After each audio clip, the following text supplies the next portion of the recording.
आज की कहानी है आखिर किसके शिकार बने थे डॉक्टर सारांश।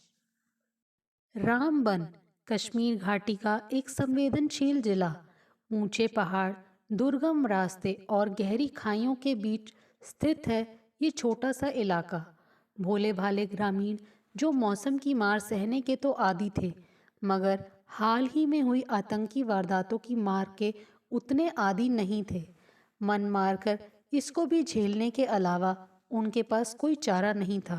सभी अच्छे दिनों की कल्पना को मन ही मन संजो रहे थे, इस यकीन के साथ कि दुखों की रात की कभी तो खुशियों भरी सुबह होगी। पूरे इलाके में, रामबन में ही एक सरकारी स्कूल, छोटा सा डाक खाना और एक अस्पताल था। राष्ट्रीय राजमार्ग से जुड़े होने के चलते कभी कभी इन सेवाओं की अहमियत बढ़ जाती थी।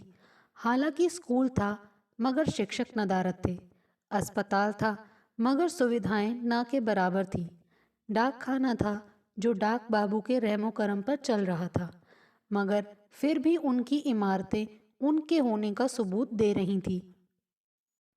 उस दिन रामबन और आसपास के जिलों में मंत्री जी का दौरा था। पूरा प्रशासन उनके स्वागत में एक पैर पर खड़ा था। सुरक्षा कर्मियों की नींद उड़ी हुई थी। आए दिन आतंकी घटनाओं ने वैसे भी सुरक्षा एजेंसियों की नाक में दम किया हुआ था। उस पर मंत्री जी को अपने लाव लश्कर के साथ इलाके का दौरा करना उनके लिए किसी आपदा से कम नहीं था। अस्पताल वालों को भी मुस्तैद रहने की हिदायत थी और सुरक्षा कर्मियों का भी वहां जमावड़ा था। मेडिकल डायरेक्टर अस्पताल के अफसर डॉक्टर सारांश को समझा रहे थे कि मंत्री जी का किस तरह से स्वागत करना है। डायरेक्टर साहब कहे जा रहे थे और डॉक्टर सारांश हैरानी से उन्हें ताकते जा रहे थे। सर, ये काम हमारा नहीं है। हमारा काम है मरीजों की तीमारदारी करना, उनका इलाज करना, न कि आने जाने वाले मंत्रियों की सेवा करना। डॉक्टर सारांश ने अपनी बात कही तो मेडिकल डायरेक्टर ने उन्हें समझाइश दी। मैं जानता हूँ डॉक्टर सारांश, मगर करना पड़ता है। ये हमारे सिस्टम का ही हिस्सा है। तो बदल क्यों नहीं देते ये सिस्टम? सालों से चल रहे ऐसे सिस्टम को तिलांजलि क्यों नहीं दे देते हम? डॉक्टर सारांश ये कहते हुए अपने कक्ष की तरफ बढ़ गए। इधर जहाँ सारा प्रशासन मंत्री जी के फिक्र में घबराया हुआ सा था, वहीं कुछ ही मील दूर सेना की एक टुकड़ी ऑपरेशन विनाश की तैयारी में थी। फोन लाइन पर सीमा पार से हो रही आतंकियों की बातचीत को सुना गया था। सूचना थी कि पाकिस्तान ने आतंकवादियों की एक टोली भारत की सीमा में ढकेल दी थी और आतंकियों ने रामबन के जंगलों में अपना आशियाना बनाया हुआ था। आतंकी पूरे असलों और साजो सामान से लैस थे। वे एक बड़ी घटना को अंजाम देने की फिराक में थे। खबर पक्की थी, सो कमांडिंग ऑफिसर ने कोई जोखिम नहीं लिया और अलग अलग टोलियां बनाकर बीहड़ की अलग अलग दिशाओं में भेज दी। उन्हीं में से एक टोली का नेतृत्व कर रहे थे मेजर बलदेव राज। मेजर बलदेव एक अच्छे खानदान से थे। उनके सारे भाई बहन विदेशों में अच्छी नौकरियों और बिजनेस से जुड़े थे। वतन परस्ती के जज्बे ने उन्हें विदेशी शान शौकत के बजाय फौज में पहुंचा दिया था, जहां उनकी गिनती जाबाज अफसरों में होती थी। लिहाजा पाकिस्तान से आए 4 आतंकवादियों को पकड़ने के लिए उन्हें खास जिम्मेदारी दी गई थी। पीठ पर वजनी साजो सामान, हाथ में बंदूक और सिर पर भारी भरकम हेलमेट पहने मेजर बलदेव के नेतृत्व में उनकी टोली जंगल के चप्पे चप्पे की छानबीन कर रही थी। खबर पक्की थी कि आतंकवादी उन्हीं जंगलों में छिपे थे। इसीलिए मेजर बलदेव गुप्त भाषा में अपने सिपाहियों को बार बार आगाह कर रहे थे। शाम का साया धीरे धीरे बादलों पर छा रहा था। तभी पत्तों की सरसराहट हुई और जवानों को आभास हो गया कि आतंकवादी आसपास ही थे। धीरे धीरे जवान उस ओर बढ़ने लगे जहां से सरसराहट हो रही थी। तभी अचानक दूसरी दिशा से अंधाधुंध फायरिंग शुरू हो गई। मेजर बलदेव को ऐसे ही किसी हमले की आशंका थी, लिहाजा उनकी टोली के कुछ सिपाहियों का रुख दूसरी ओर था। अगले चंद मिनट आग के गोले, धुएं और शोर के बीच बीत गए। दूसरी ओर से फायरिंग बंद हो गई तो मेजर बलदेव समझ गए कि दुश्मन का खात्मा हो गया है। अगले ही पल धुआं छटा और अपने साथियों को करीब पाकर उन्होंने राहत की सांस ली। सर, चारों आतंकवादी मारे गए हैं। आइए उनकी लाशें देखिए और हेडक्वार्टर को इत्तला कर दीजिए। मेजर बलदेव ने उठने की कोशिश की मगर उठ नहीं पाए।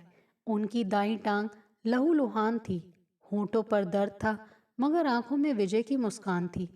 उन्होंने बड़ी मुश्किल से हेडक्वार्टर को मैसेज भिजवाया और एक बार फिर ब्रिगेडियर साहब से भूरी भूरी प्रशंसा पाई। मेजर बलदेव के घायल होने की सूचना पाकर एक जीप वहां भेजी गई। पहाड़ी इलाके में वाहन के पहुंचने में लगे समय के दौरान मेजर बलदेव के जिस्म से काफी खून बह चुका था। बड़ी मुश्किल से उन्होंने खुद को संभाला हुआ था। मामले की नज़ाकत को समझते हुए उन्हें करीब के सिविल अस्पताल में ले जाने का फैसला लिया गया और थोड़ी देर में जीप रामबन के सिविल अस्पताल के बाहर थी। मेडिकल डायरेक्टर खुद वहां मौजूद थे। उन्होंने मेजर को वार्ड में पहुंचाकर डॉक्टर सारांश को उनका इलाज करने का आदेश दिया। डॉक्टर सारांश ने मेजर बलदेव का चेकअप किया और फौरन मेडिकल डायरेक्टर के रूम की ओर भागे। सर, मेजर साहब बुरी तरह जख्मी हैं, फौरन उनका ऑपरेशन करना पड़ेगा। मेडिकल डायरेक्टर मानो इस सवाल के लिए तैयार थे। इन्हें फौरन अनंतनाग या उधमपुर भिजवाने का इंतजाम कराओ, वहीं इनका मुकम्मल इलाज हो पाएगा। मगर सर, इतना वक्त नहीं है हमारे पास। जहर जिस्म में फैलता जा रहा है। अगर ऑपरेशन फौरन नहीं किया तो टांग काटनी पड़ जाएगी। फौज का एक तंदुरुस्त जवान अपाहिज हो जाएगा। अगर ज़्यादा देर हुई तो उनकी जान भी जा सकती है। डॉक्टर सारांश, आपसे जो कहा जाए वही कीजिए। फैसला लेने का हक मेरा है, न कि आपका।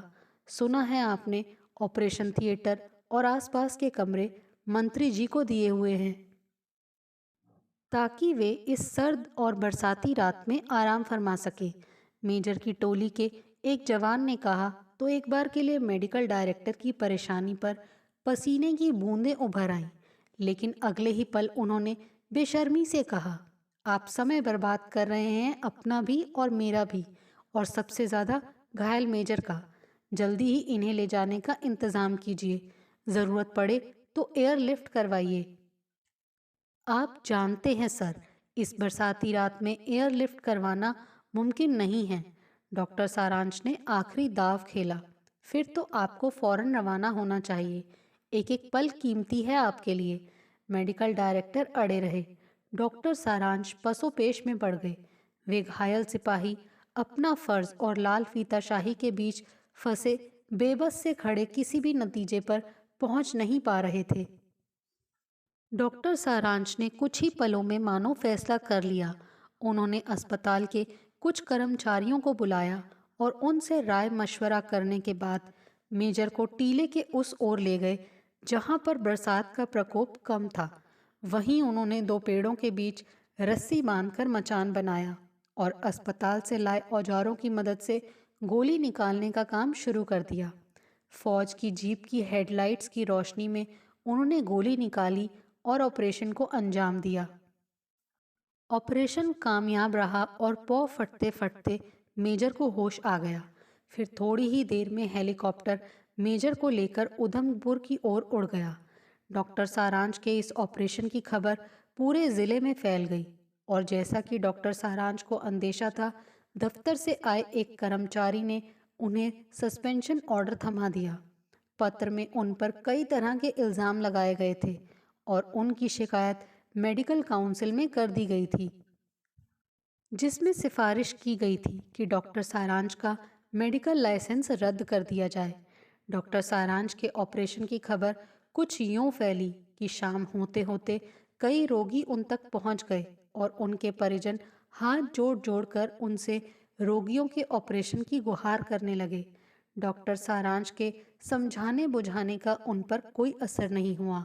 आखिरकार डॉक्टर सारांश ने दूसरी रात भी 4 ऑपरेशन उसी हालत में कर डाले, जो कामयाब भी हुए। फिर तो यह रोज का सिलसिला हो गया और डॉक्टर सारांश की ख्याति दूर दूर तक फैल गई।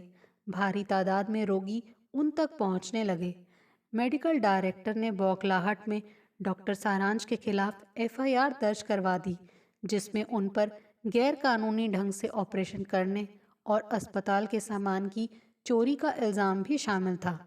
डॉक्टर सारांश ने जमानत लेने के बजाय जेल जाना पसंद किया और उन पर कई धाराएं लगाकर उन्हें फौजी जेल में डाल दिया गया। मामले की सुनवाई जिला अदालत में शुरू हो गई। चंद ही महीने बीते थे कि एक ऐसी घटना हुई जिसकी डॉक्टर सारांश को भी उम्मीद नहीं थी। कुरियर से एक लिफाफा उनके नाम आया, जिसमें उनके नाम का एक प्रशस्ति पत्र और सिंगापुर आने जाने का टिकट था। डॉक्टर सारांश हैरान थे कि ये कैसे हुआ। उनकी समझ में कुछ भी नहीं आ रहा था। अगले ही दिन उन्हें अदालत के आदेश से छोड़ दिया गया और दिल्ली होते हुए वे सिंगापुर के जहाज में बैठ गए। सिंगापुर पहुंचते ही उनका तहे दिल से स्वागत हुआ और एक समारोह में उनकी उपलब्धियां गिनाई गईं। वे उपलब्धियां जो भारत में गुनाह समझी गई थी और उन्हें जेल में डाल दिया गया था। उन्हें मानवता का रखवाला और कई जाने बचाने वाला महामानव बताया गया था। चर्चा हुई और उनसे सवाल जवाब हुए कि उन्होंने किस तरह संसाधन न होते हुए भी इतने ऑपरेशन किए जो कि कामयाब रहे। मानवता के नाम पर उठाया गया उनका एक कदम इतनी लंबी छलांग लगा देगा, इसका उनको गुमान न था। भारतीय मेडिकल काउंसिल जहां उन पर अनुशासनहीनता की कार्यवाही कर रही थी, अदालत उनको मुजरिम की तरह कटघरे में खड़ा कर रही थी। मंत्रालय उन पर सख्त से सख्त कार्यवाही करने का मन बना रहा था। वहीं परदेश में डॉक्टर सारांश को डॉक्टरों के काम का सर्वोच्च आदर और मान मिल रहा था। डॉक्टर सारांश मंच पर खड़े लोगों के सवालों का जवाब दे रहे थे। तभी कोने से एक व्यक्ति ने वही प्रश्न किया जो उनके दिमाग पर दस्तक दिए जा रहा था।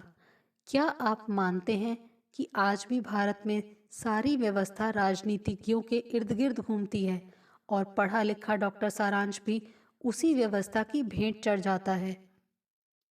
जब उसे एक भारतीय फौजी मेजर बलदेव राज की जान बचाने के लिए अपने करियर को जोखिम में डालना पड़ता है और बदले में उसे जिल्लत का सामना करना पड़ता है। डॉक्टर सारांश की आंख उस ओर मुड़ गई। उन्हें पहचानने में देर नहीं लगी कि प्रश्न मेजर बलदेव राज का था। बात कुछ हद तक सही भी है, मगर मैं सकारात्मक सोच रखता हूँ और मुझे यकीन है कि सब कुछ बदल रहा है। हर बदलाव में समय तो लगता ही है। जहाँ तक मेरा प्रश्न है, मुझे अनगिनत लोगों से प्यार मिला है और उस प्यार के सामने उस जिल्लत की मेरे लिए कोई अहमियत नहीं है जो चंद सरकारी लोगों ने मुझे दी। मुझे इसके आगे कुछ नहीं कहना है। समारोह के खत्म होने के बाद डॉक्टर सारांश अपने होटल की ओर जा रहे थे। सामने से मेजर बलदेव आते नजर आए।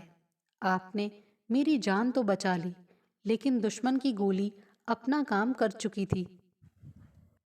फौज के नियमों के तहत घायल सैनिक को दफ्तर की पोस्टिंग दी जाती है।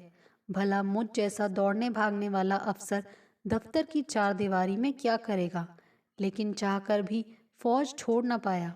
सेना से तो जीवन मृत्यु का गठबंधन है, कैसे तोड़ पाता यह संबंध। यहाँ मैं भारतीय दूतावास में हूँ, ये दोस्त मुल्क है, इसीलिए यहाँ कुछ ज़्यादा करने को नहीं, मगर यहाँ से दुश्मन मुल्कों को देखना आसान है। अगर मैं गलत नहीं सोच रहा तो मुझे यहाँ तक लाने में आपका ही हाथ है, डॉक्टर सारांश ने कहा। हाँ डॉक्टर साहब, मैं आपको फॉलो कर रहा था। यहाँ काउंसिल में मैंने आपके बारे में जानकारी दी। इन्होंने भारत सरकार की मदद ली और आपको यहाँ तक ले आए। मैं जानता हूँ आपने कितनी तकलीफ झेली। आप चाहते तो अपने उसूलों से हट सकते थे। मुझे उधमपुर या जम्मू भेजना आपके लिए बहुत आसान था, लेकिन यह भी तय था कि मैं वहां तक नहीं पहुंच पाता। हाँ, तिरंगे में लपेटा हुआ एक सैनिक जरूर पहुंचता, जिस पर कुछ दिन सियासत होती, फिर भुला दिया जाता। आपके उपकार के एवज में मैंने जो भी कुछ किया वह कुछ नहीं था। डॉक्टर सारांश ने एक ठंडी सांस ली और मेजर को धन्यवाद किया। इस बीच मेजर साहब ने डॉक्टर सारांश के हाथ में एक लिफाफा पकड़ा दिया। यह क्या है? डॉक्टर सारांश ने पूछा। यहाँ के सबसे बड़े अस्पताल का आपके नाम प्रशस्ति पत्र। डॉक्टर सारांश ने लिफाफा अपने ब्रीफकेस में डाल दिया। बेहतर होता कि आप इस पर एक नज़र डाल लेते, मेजर साहब ने कहा। तो डॉक्टर सारांश ने लिफाफा खोलकर पत्र पढ़ना शुरू किया। एक ही सांस में पत्र पढ़कर उन्होंने फिर से उसे अपने ब्रीफकेस में डाल दिया और होटल की ओर चल पड़े। आपने डॉक्टर सारांश को हमारा पत्र दे दिया? यह सिंगापुर के अस्पताल के डायरेक्टर एक भारतीय डॉक्टर निकुंज का फ़ोन था। हाँ, दे दिया। उन्होंने इनकार नहीं किया, बल्कि कुछ कहा भी नहीं। सब कुछ कहा नहीं जाता मेजर, कुछ चीज़ें समझी जाती हैं। आप कह रहे थे डॉक्टर सारांश पत्र पढ़कर उसे रद्दी की टोकरी के हवाले कर देंगे, मगर मैं जानता था कि इतना अच्छा ऑफर कोई पागल ही ठुकरा सकता है। डॉक्टर निकुंज ने कहा तो मेजर ने फौरन कहा, डॉक्टर सारांश पागल ही हैं सर।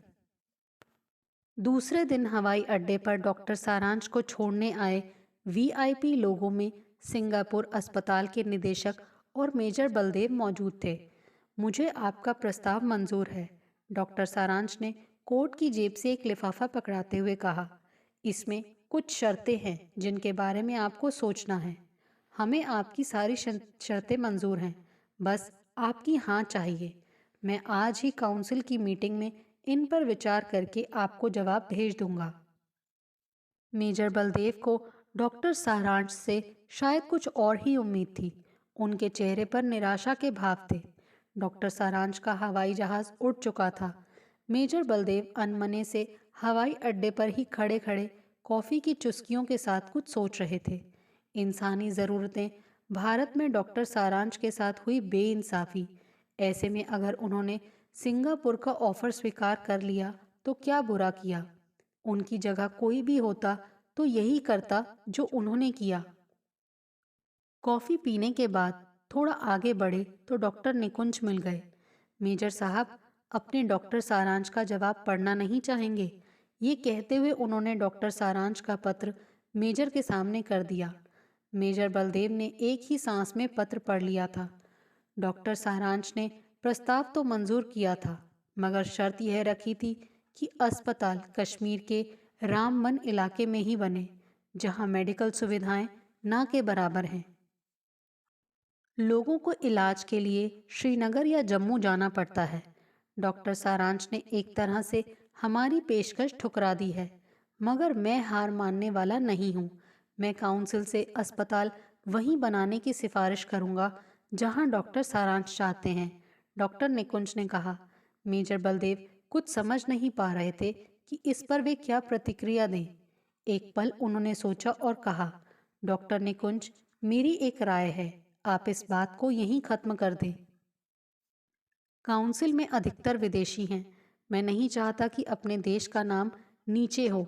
ये कैसी बातें कर रहे हैं मेजर साहब? इससे तो हमारे देश का नाम ऊंचा होगा। डॉक्टर सारांश को भी वह सम्मान मिलेगा जिसके वे सही माने में हकदार हैं। आप ठीक कह रहे हैं, मगर आप भी एक भारतीय हैं। माना कि आप बरसों से यहाँ बसे हुए हैं, मगर हमारे देश की कार्यप्रणाली को नहीं भूले होंगे।